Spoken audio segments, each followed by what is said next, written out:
আল্লাহ বলছেন, আমি আমার খলিল ইব্রাহিমকে অনেক পরীক্ষা করেছিলাম জীবনে। তার পুরো জীবনটা ছিল পরীক্ষাময় জীবন। আর এই প্রতিটা পরীক্ষায় আমার খলিল ইব্রাহিম সফলতার সাথে উত্তীর্ণ হয়েছে। একটাতেও সে ফেল করে নাই, সবগুলাতে পাস। চিল্লায় বলেন সবগুলাতে। শুধু সিম্পল পাস না, golden A plus, golden GPA 5, first class first, global award পেয়েছেন। গ্লোবাল অ্যাওয়ার্ডটা দিয়েছে কে? আমরা জানার চেষ্টা করব কি অ্যাওয়ার্ড পেলেন তিনি আল্লাহর কাছে, কি তার এত মহিমা, কি তার জীবনী, biography and life sketching of prophet Abraham. সাইয়েদনা ইব্রাহিম আলাইহিস সালামের জীবনে কি ঘটে গেল এই কোরআনের ভিতরে আছে না নাই? রব্বুল আলামিন বলেন, ওয়া ইয বিতালা ইব্রাহিম রাব্বুহু বিকালিমাতিন ফাতাম্মাহুন্না ক্বালা ইন্নী জাইলুকা লিন-নাসি ইমামা। আল্লাহ বললেন, ও নবী, স্মরণ করুন সেই সময়ের কথা যখন আমি আমার ইব্রাহিমকে অনেকগুলো বিষয়ে পরীক্ষা করলাম, আর আমার ইব্রাহিম প্রতিটা পরীক্ষায় সফলতার সাথে উত্তীর্ণ হলো। ফলাফল স্বরূপ আমি ইব্রাহিম রে বললাম, ইব্রাহিম, তোমারে আমি গোটা বিশ্বের মানুষের নেতা বানাইয়া দিলাম। পরীক্ষার ফলাফলে আল্লাহ কি বললেন? তোমার আমি কি বানাইলাম? নেতা। নেতা হওয়া এত সোজা না। লিডারশিপ কোয়ালিটিটা অনেক গুরুত্বপূর্ণ কোয়ালিটি, এটা চাইলেই পাওয়া যায় না। এটা নিজেকে তিলে তিলে পরীক্ষায় উত্তীর্ণ করে, কষ্টি পাথর দিয়ে যাচাই বাছাই হওয়ার পরে নিজেকে প্রমাণ করে করে নেতা হতে হয়। চিৎকার করে বলেন ঠিক কিনা? আল্লাহ বললেন, আমি আমার খলিলরে খালি পরীক্ষার উপর পরীক্ষা নিলাম। যারে আল্লাহ ভালোবাসে বেশি তার জীবনে পরীক্ষা। বিশ্ব নবীরে আল্লাহ বুঝাতে চাইলেন, ও আমার নবী, আপনার জীবনটা পরীক্ষাময়। এত পরীক্ষা দেখে বিচলিত হওয়ার কিছু নাই, টেনশনে পড়ার কিছু নাই, নিরাশ হওয়ার কিছু নাই। আপনার পিতা ইব্রাহিমকেও এরকম অনেকগুলো আমি পরীক্ষা নিয়েছি, আর প্রতিটা পরীক্ষায় আমার ইব্রাহিম খলিল সফলতার সাথে উত্তীর্ণ হয়েছে। আসাদুন নাসি বালাআন আল আম্বিয়া, এই পৃথিবীতে সবচেয়ে বেশি বালা মুসিবত আর পরীক্ষা আসে নবীদের। কাদের? সুম্মাল আমসাল ফাল আমসাল, এরপরে সিদ্দিকিনদের, শুহাদাদের, সালেহিনদের। ইবতালা আর রাজুলু হাসাবা দীনি, ব্যক্তির দিনদারি যত বেশি তার উপর আল্লাহর পরীক্ষা। এজন্য মুমিন পরীক্ষাতে ভয় পায় না, মুমিন কখনো বিচলিত হয় না। মুমিন ভরসা রাখে একজনের উপর। চিল্লায় বলেন তিনি কে? আল্লাহ বললেন, পরীক্ষার পর পাহাড় সম পরীক্ষা দিয়ে আমি আমার খলিল ইব্রাহিমকে যাচাই করেছি। একটা পরীক্ষায় ইব্রাহিম ফেল করে নাই, প্রতিটা পরীক্ষায় পাস। এগুলো বলে বলে বিশ্বনবীর আল্লাহ সান্ত্বনা দিচ্ছেন, নবী, ওরা আপনারে গালি দেয় জাদুকর বলে, ওরা আপনারে গালি দেয় গণক বলে, ওরা আপনারে কবি বলে গালি দেয়, ওরা আপনারে পাগল বলে গালি দেয়, একটার পর একটা পরীক্ষায় আপনি জর্জরিত হচ্ছেন। নবী, আপনার পিতা ইব্রাহিম তার চেয়েও বেশি পরীক্ষায় পড়েছে। দুনিয়াতে আমরাও যারা পরীক্ষার শিখা, আমরাও সাইয়েদনা ইব্রাহিমের জীবনী থেকে শিক্ষা নেওয়ার দরকার আছে না নাই? গালি আসবে, মন্দ কথা আসবে, বিপদ আসবে, জেল জরিমানা আসবে, ঝুঁকি আসবে। এই ঝুঁকি আর রিস্কের মধ্য দিয়ে কালিমার দাওয়াতের প্রচারের কাজ করতে হবে। চিল্লা এখন ঠিক কিনা? এটাই মুমিনের বৈশিষ্ট্য। ঝুঁকি, বিপদ, পরীক্ষা, বালা মুসিবত, এগুলো মুমিনের লক ছাড়ে না, পিস ছাড়ে না। কারণ মুমিনরে পছন্দ করে কে? মুমিন খুব ভালো করেই জানে বিপদের পরেই বিজয় দান করবে কে। রাত্রি যত গভীর হয়, সুবহে সাদিকের সময় কাছে আসতে থাকে, গর্ভবতী নারীর পেটের ব্যথা যত বাড়তে থাকে, নতুন মেহমান দুনিয়ায় আসার সময় ঘনাতে থাকে, তেমনি ইসলামের পক্ষে যারা কথা বলে তাদের উপর বিপদ, ঝুঁকি, অত্যাচার, অনাচার যত বাড়তে থাকে, কালেমার বিজয়ের সময়টাও কাছে আসতে থাকে, কাছে আসতে থাকে। এই নাজরানা আমাদেরকে দিতে হবে। পরীক্ষায় আমাদেরকে সাইয়েদনা ইব্রাহিমের মতো উত্তীর্ণ হতে হবে। জালিমরা বেশি দিন থাকতে পারে না, এটা ইতিহাস সাক্ষী। কথা বলেন। যারা জুলুম করে তাদের জন্য তো সাহায্য নাই, যারা মাজলুম তাদের জন্য সাহায্য। বদরের প্রান্তরে 313 জন মাত্র দরিদ্র, গরিব, মাজলুম সাহাবী, তাদের জন্য আকাশ থেকে ফেরেশতা দিয়ে নুসরাত, সাহায্য করেছে কে? তার মানে মাজলুম আল্লাহর পক্ষে আর জালিমের বিপক্ষে, ঠিক কি না? জালিমের জন্য কোনো সাহায্য নাই, বরং দুনিয়ায় যারা জুলুম করে তাদের ক্ষমতা বেশি দিন থাকে না। ফেরাউন বেশি দিন থাকে নাই, থাকছে? নমরুদ বেশি দিন থাকে নাই, থাকছে? থাকতে পারে না। যারা দুনিয়াতে রক্ত ঝরায় এরা থাকতে পারে না, বরং যাদের রক্ত ঝরে তাদেরকে আল্লাহ বিজয় দিয়ে দেয়। আর যারা রক্ত ঝরায় এদের শেষ রক্ষাও হয় না, এরা জান নিয়ে পালাবার সুযোগ পায় না। কথা বলেন? এজন্য পরীক্ষা আসলে মুমিন ভয় পাবে? মুমিনের হৃদয়ে ভয় আছে কার? চিল্লায় বলেন। আল্লাহর ভয় নিয়ে থাকতে হবে। সাইয়েদনা ইব্রাহিমকে একটার পর একটা পরীক্ষায় আল্লাহ ফেলেছেন, একটার পর একটা পরীক্ষায় আল্লাহ ফেলেছেন, কিন্তু এই পরীক্ষায় তিনি গোল্ডেন এ প্লাস। সুবহানাল্লাহ পড়েন। রব্বুল আলামিন বলেন, ওয়া ইয বিতালা ইব্রাহিমা রাব্বুহু বিকালিমাতিন ফাতাম্মাহুন্না ক্বালা ইন্নী জাইলুকা লিন-নাসি ইমামা। ও খলিল, একটার পর একটা পরীক্ষা আমি তোমার জীবনে নিয়েছি। বিশ্বনবীরে বললেন, আমার ইব্রাহিমের উপর একটার পর একটা পরীক্ষা আমি নিয়েছি, ইব্রাহিম প্রতিটা পরীক্ষায় পাস। আর খুশি হয়ে আমি বললাম, ইব্রাহিম আমি তোমার নেতা বানায় দিলাম। Allah put Sayyidina Ibrahim in some tests and trials, and Sayyidina Ibrahim successfully overcome all the tests. Allah said, Ibrahim, I'm gonna make you the leader. Ibrahim, আমি তোর লিডার বানায় দেব। এই ফলাফল স্বরূপ তোমার আমি গোটা বিশ্বের নেতা বানায় দিব। I'm gonna make you the leader. এজন্য সাইয়েদনা ইব্রাহিমকে নেতা বানায় দিলেন কে? একটার পর একটা পরীক্ষা তিনি দিয়েছেন। একটাও সাধারণ পরীক্ষা ছিল না, সব ভয়ঙ্কর পরীক্ষা।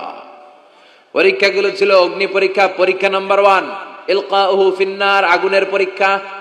নমরুদ বলে, ইব্রাহিম ঈমান ত্যাগ করো, না হলে আগুনে ফেলবো। কোথায় ফেলবো? সাইয়েদনা ইব্রাহিম বলে, আমার জীবন যাবে কিন্তু ঈমান যাবে। ঈমানের পথে অবিচল থেকে আমার মরণ যেন হয়। তোমারই কাছে মিনতি আমার, তোমারই কাছে মিনতি আমার, মহামহিম দয়াময়। ঈমানের পথে অবিচল থেকে আমার মরণ যেন হয়। পড়েন আমিন। নমরুদ বলে, ইব্রাহিম ঈমান ছাড়ো, তা না হলে আগুনে ফেলবো। ইব্রাহিম বলে, জীবন যাবে কিন্তু ঈমান যাবে। তার মানে পরীক্ষায় পাস, আগুনে ফেলে দেয়া হলো। ঈমান হারা করতে পারে নাই নমরুদ। তার মানে আগুনের পরীক্ষায় নাকি ফেল না পাস? পরীক্ষা নাম্বার 1।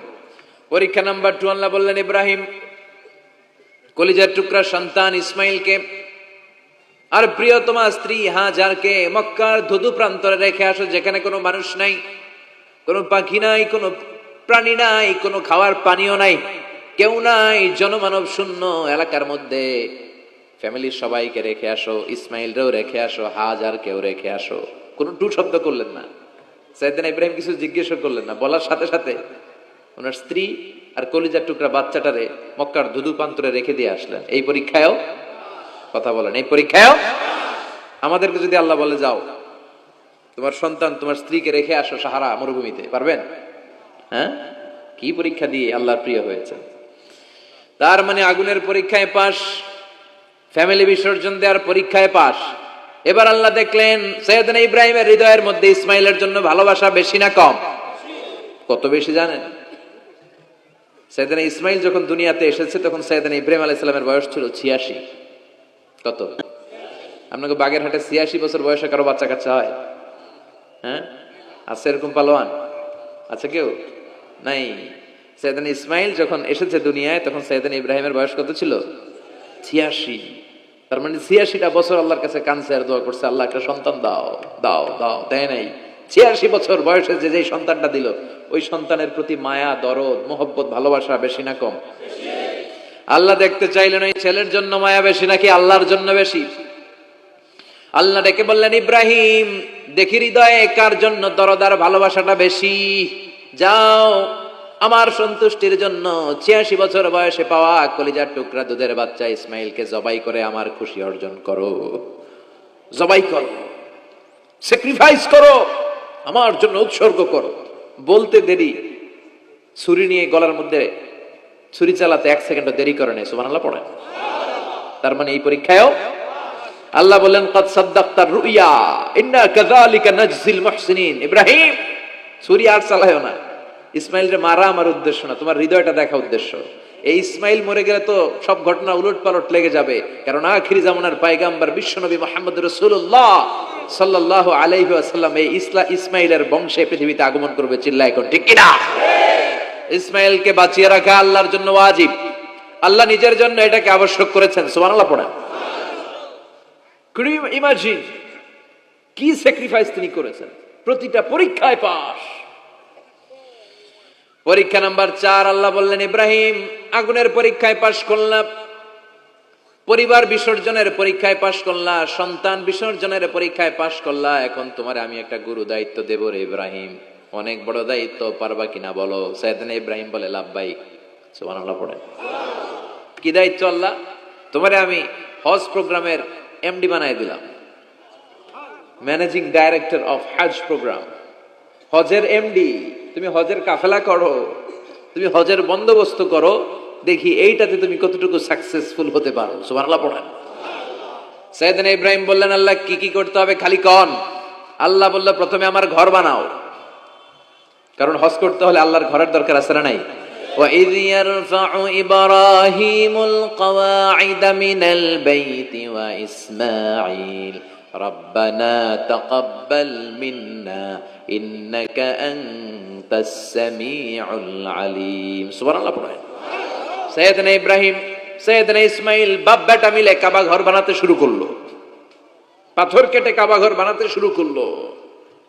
একের পর এক পাথরের সাথে পাথর জোড়া লাগিয়ে আল্লাহর প্রথম ঘর, আউয়ালু বাইতি উদিআ লিন-নাস লাল্লাযী বিবাক্কাতা মুবারাকা, পৃথিবীর প্রথম ঘরটা তিনি পুনর্নির্মাণ করতে শুরু করলেন। ঘর বানানো শেষ, এবার আল্লাহ বললেন, ঘরটারে ঝাড়ু দাও।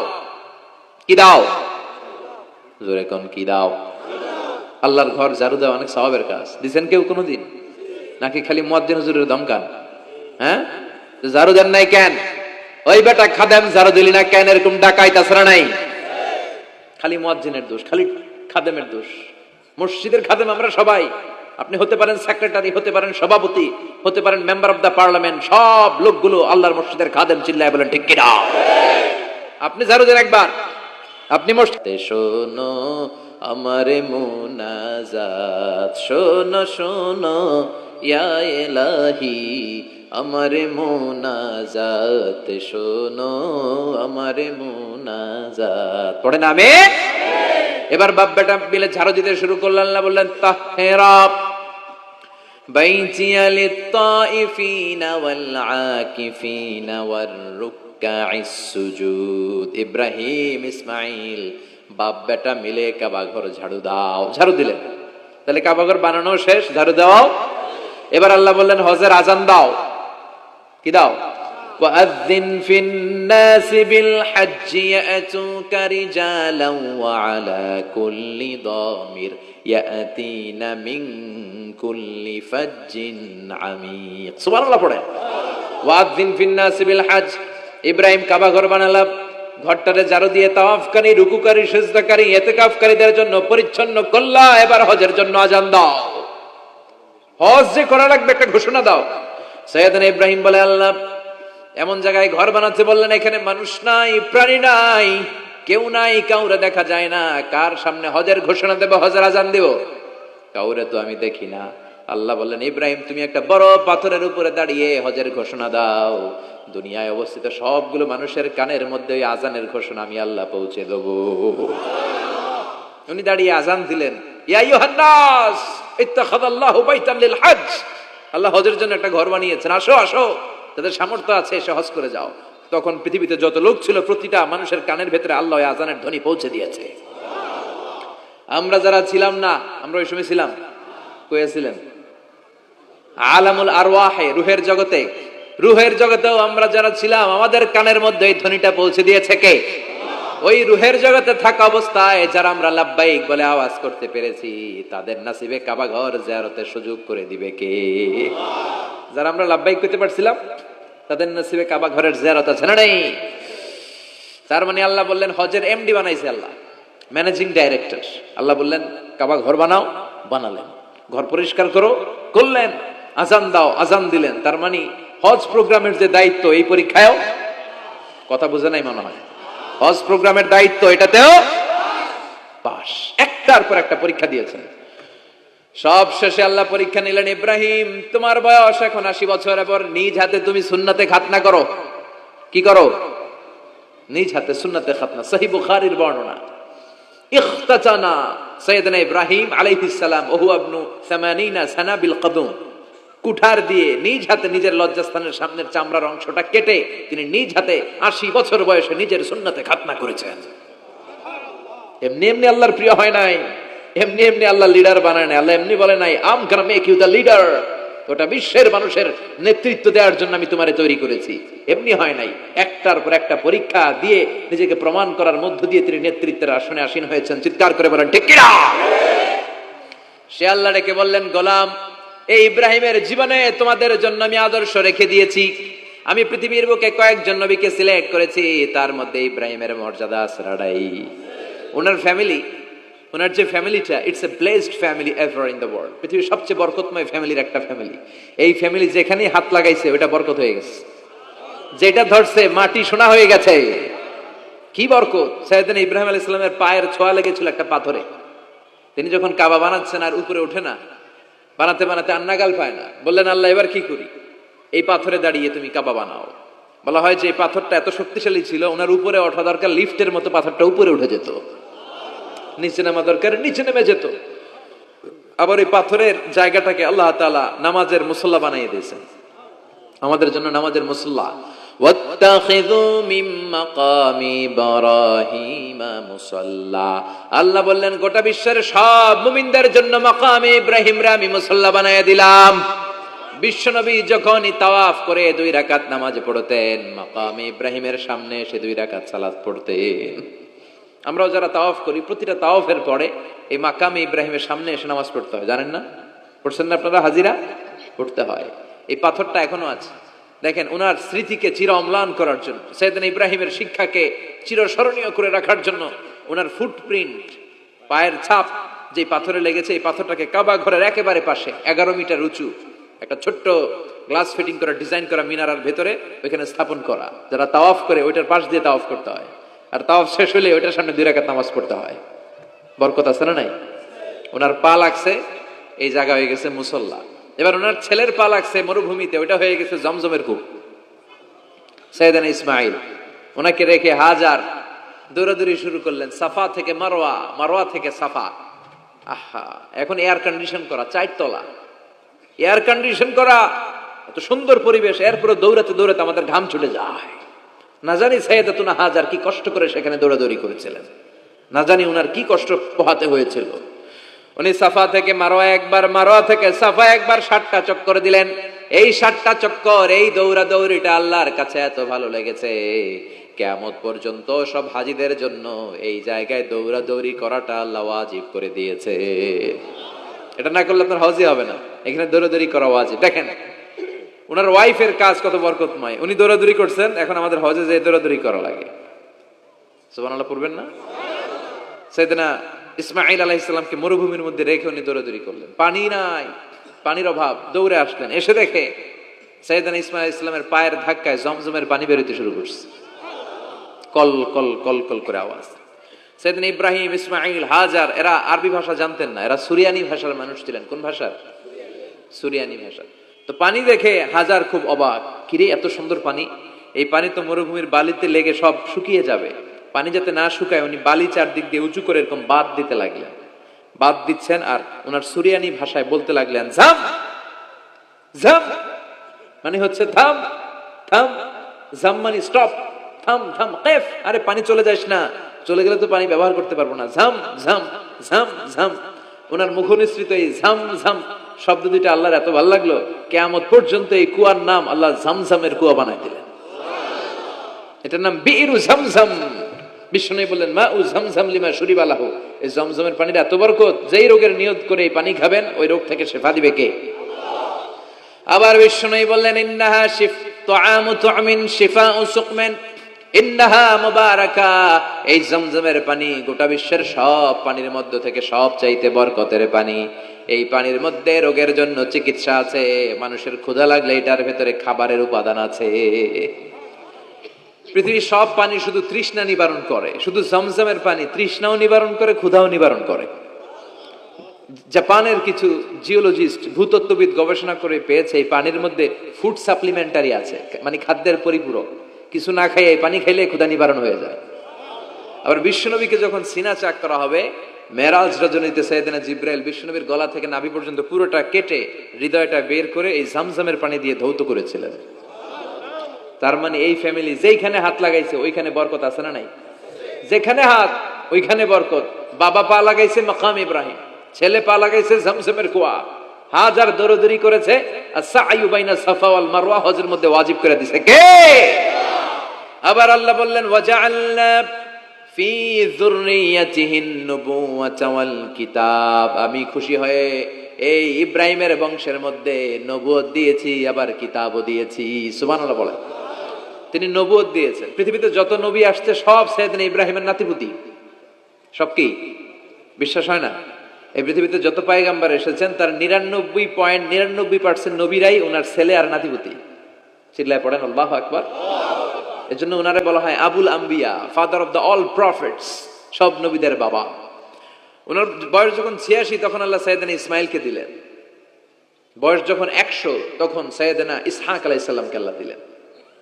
এইদিকে ইসমাইল, এদিকে সবাই বলেন এদিকে, এদিকে সবাই বলেন এটা এটা ইসহাক। পৃথিবীতে যত নবী এসেছে সব ইসহাকের চ্যানেলে এসেছে। সাইয়েদনা ইসহাক আলাইহিস সালামের চ্যানেলে এসেছে। সাইয়েদনা ইসমাইলের চ্যানেলে নবী নাই, কোন নবী নাই, নবী ছাড়া চ্যানেল। আর এখানে যত হাজার হাজার লক্ষাধিক নবী এসেছে সব নবী ইসহাক আলাইহিস সালামের চ্যানেলে যারা এসেছে সব নবীরা অন্যান্যদেরকে বলে যাইতো, তার উম্মতকে বলে যেত যে সবশেষে একজন নবী আসবে, তিনি হবেন সর্বশ্রেষ্ঠ নবী, তিনি হবেন সর্বশ্রেষ্ঠ নবী।